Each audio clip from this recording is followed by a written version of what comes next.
Well,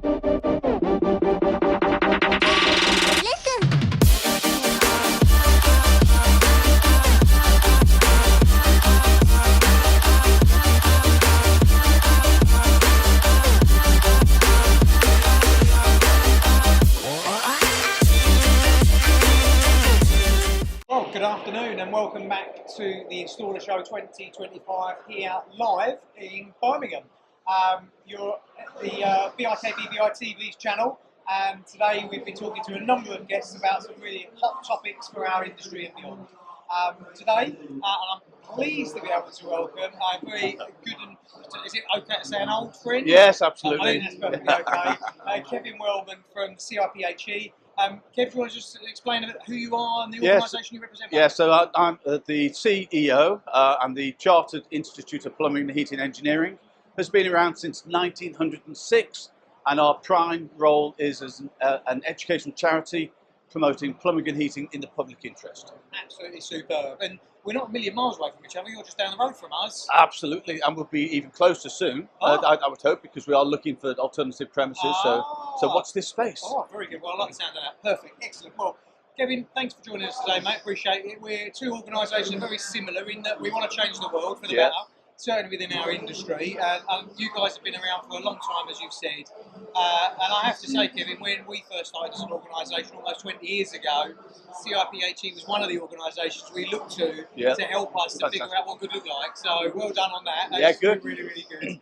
One of the sort of topics that we want to talk about today really is the topic of licensing. Oh, right, okay. A lot of conversation about that in our part of the industry, and this is basically talking about, you know, the credentials of those people that come into your home that fit kitchen, bedroom and bathroom products, or in your industry it could be heating and ventilation, anything plumbing.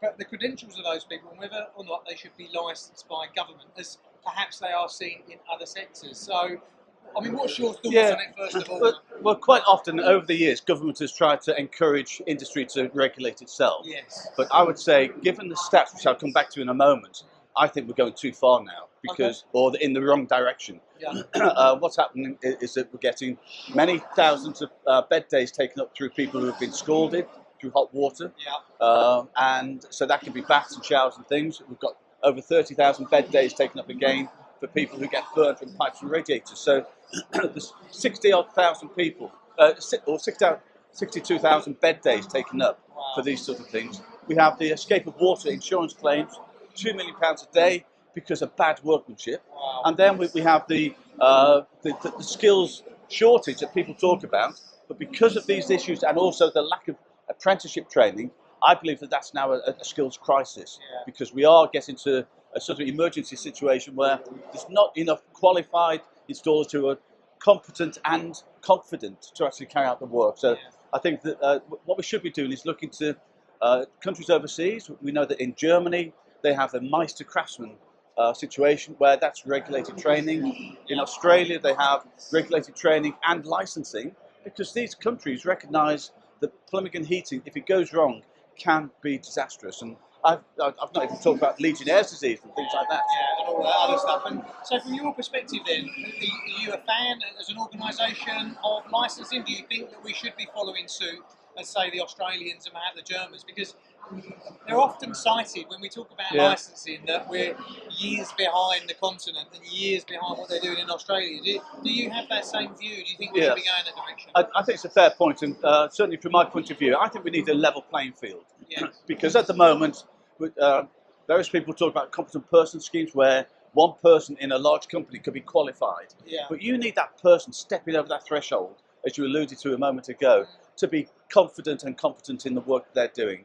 I certainly think that licensing is the only way forward now. And the other thing that I would say is when we look at Corgi, which is now gas safe, the biggest success from my point of view to do with that is the CPD, or through ACS training, that installers had to do. But that raises the skill levels again. 100%, yeah. Because there's no, I mean, certainly in our part of the industry, there's no requirement for that at all. No. Anyone can be a kitchen, bedroom and bathroom installer, or claim to be. anyone could go out there, buy cheap tools, and all of a sudden they're fitting kitchens, you know, 20, 30,000 pound kitchens, you know, and that can't be right from our perspective. And licensing, you're right, is probably a really good route to resolve some of that. But what's the sort of, what do you think the kickback from installers or tradespeople is likely to be? You know, what are you hearing from perhaps your members when that subject is raised? Yeah, there's some installers who will say we don't want to be paying more money out for a licensing scheme. Yeah. However, if it's a level playing field, as I mentioned, then everybody has to do it. Yes, and that then helps with the skill levels. Sure. It enables us then to introduce other things. We'd like to have a greater recognition of how apprenticeships are dealt with. We're developing a new level 2 and 3 apprenticeship. We need more people to support that. And if you've got a proper apprenticeship and career structure, then it is a job that could be for life. And do you think licensing will play a real key part in that? I've no doubt that it would do. And again, apologies to anybody who thinks that it's just a money-making activity. It isn't. It's there.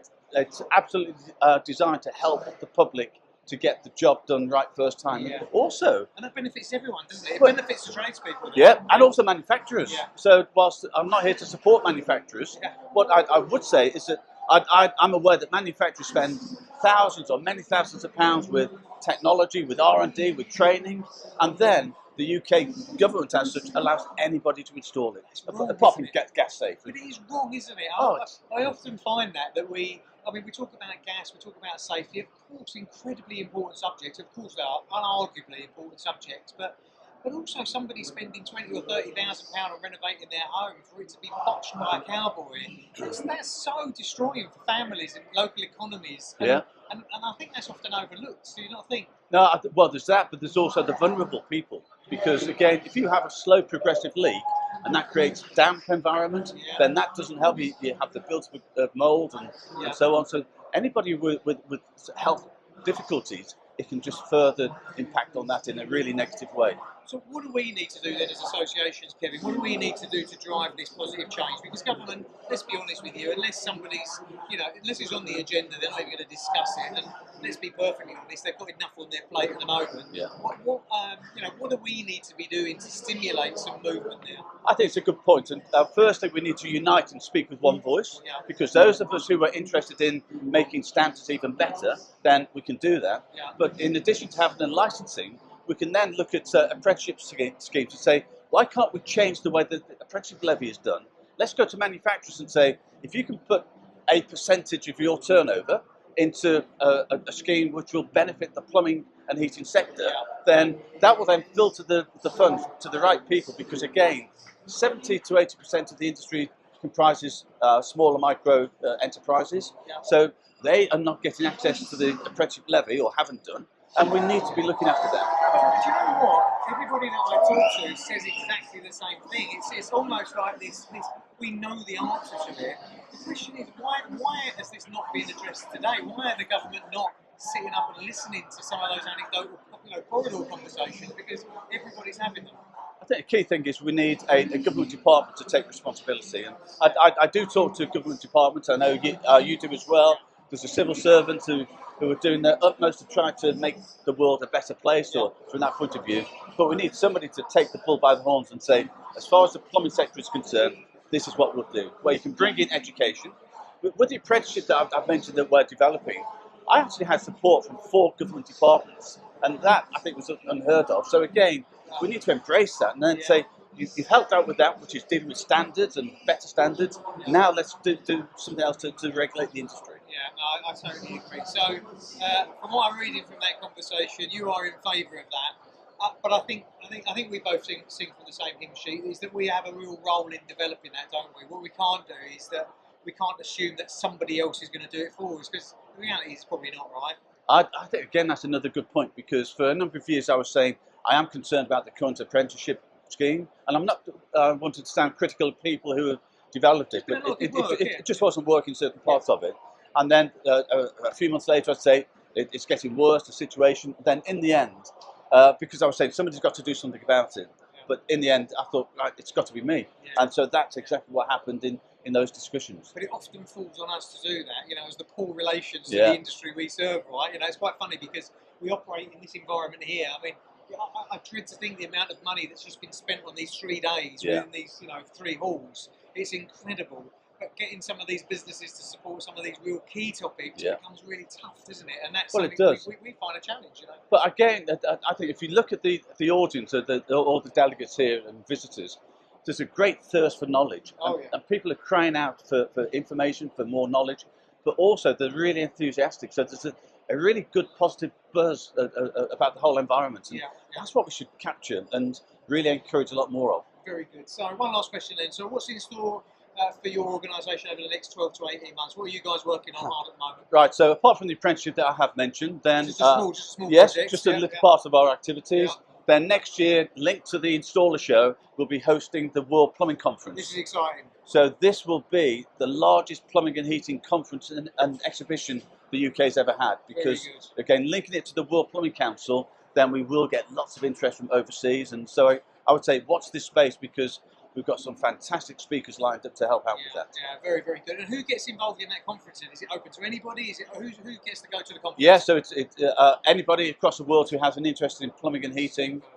So yeah, it's the idea is to look at worldwide problems, but to come up with global solutions. So makes sense, I really do want a legacy after that to be able to say it wasn't just a conference where people spoke and then went home. We need to get some things out of it. And one of the activity is that we'll be also hosting a skills competition at the same time. So any of the proceeds, the equipment at the end of that, for all the countries that participate, that will then go to local colleges to support their skills development as well. Incredible. Very, very good. Well, look, some exciting times ahead. Absolutely, fantastic. Amazing. Kevin, look, a great organisation, I have to say. And just to reiterate, when we started, we looked at people like yourselves, because, you know, what you do well. So thank you very much for everything you do. Thanks very much for joining us here today and contributing in the conversation. It's great. And I think we just need to keep up that dialogue, and especially if you're moving a little closer to us, that would be even better. Even better. Yeah, Brilliant. fingers crossed. Anyway, many thanks. Thank you very much. All the Thanks best. very much, Kevin. So for everybody else, that was the latest show here at the KBB Installer Show 2025. We've got more content, so keep an eye on our YouTube channel at Big B TV. Not only available live, but available to download at your leisure. Thanks very much for joining us today, and hopefully you enjoyed that. I certainly did. And yeah, we'll speak to you again soon. Thank you.